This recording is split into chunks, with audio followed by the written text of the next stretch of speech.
Jai Gurudev. Now we were talking about the Dashavatara. Today we'll discuss the ninth Avatara, which is the Buddha Avatara. Before Buddha was Buddha, he was called Siddhartha. Gurudev says there is a little Buddha in everyone. Siddhartha looked at the world and he just saw misery and sorrow in it. So he came to the conclusion that the world is full of sorrow, full of misery. There is no juice in it. There is no joy in it. So first thing is he acknowledged that there is sorrow, and the next is he wanted to get rid of it. So he tried everything. He wanted to achieve something to get rid of sorrow. He did everything, but yet he couldn't succeed. Adi Shankaracharya had a guru. So for him, the path was much more easier. He could meditate, he could get into samadhi. But Buddha tried this and that, he ran pillar to post, but he became restless. He thought by doing something, by achieving something, he could get rid of this sorrow. Finally, he started fasting. Even that didn't work.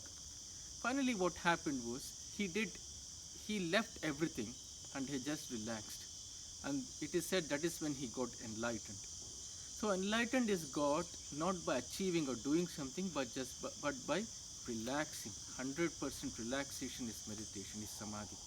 So he left everything, he let go of everything, and then he became enlightened. He became enlightened on the day of full moon, so we call it the Buddha Purnima. After he got enlightened, he wouldn't speak at all. So people and all the angels, they requested Buddha to speak, and then Buddha said, after the 7th day, he said, what is the use of me speaking? People who know, they already know. People who don't know, they are not interested anyway. But people said, there are some people who are on the borderline. They would really want to hear from you.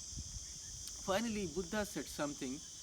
He said, everything is nothing. He has looked through his meditation, he has gone deeper and deeper in his meditation, and he went everywhere, yet he could not find anything.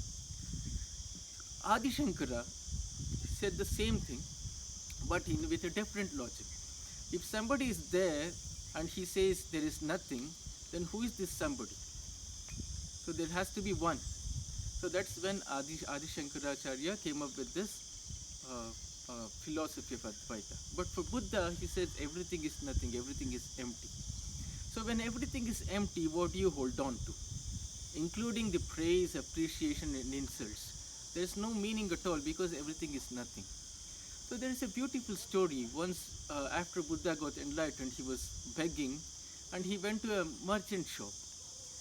The merchant, in fact, he scolded Buddha and he refused to give any alms to Buddha. Later when he went home, his wife told him that Buddha was an enlightened person, he shouldn't have treated that way. So the merchant had insulted Buddha and he had sent him away. The next day, the merchant went to Buddha and asked for forgiveness. The Buddha said something very profound. He said, see, when I refuse to receive something that you don't give, whom does it stay with? He said, with the giver. In the same way, the insults you gave, I didn't take it. So it is with you.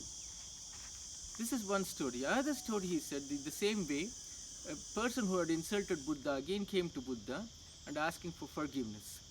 Buddha said, see, the person who did the mistake is different and the person who is asking for forgiveness is different. So he cannot forgive you because the person has realized the mistake. So he was compassionate incarnate. So Buddha taught the value of compassion. Buddha taught the value of non-violence. Buddha taught the value of peace. And Buddha taught the value of meditation and samadhi. So this is the 9th Avatara, which is the Buddha Avatara of Narayana, of Vishnu. Jai Guru.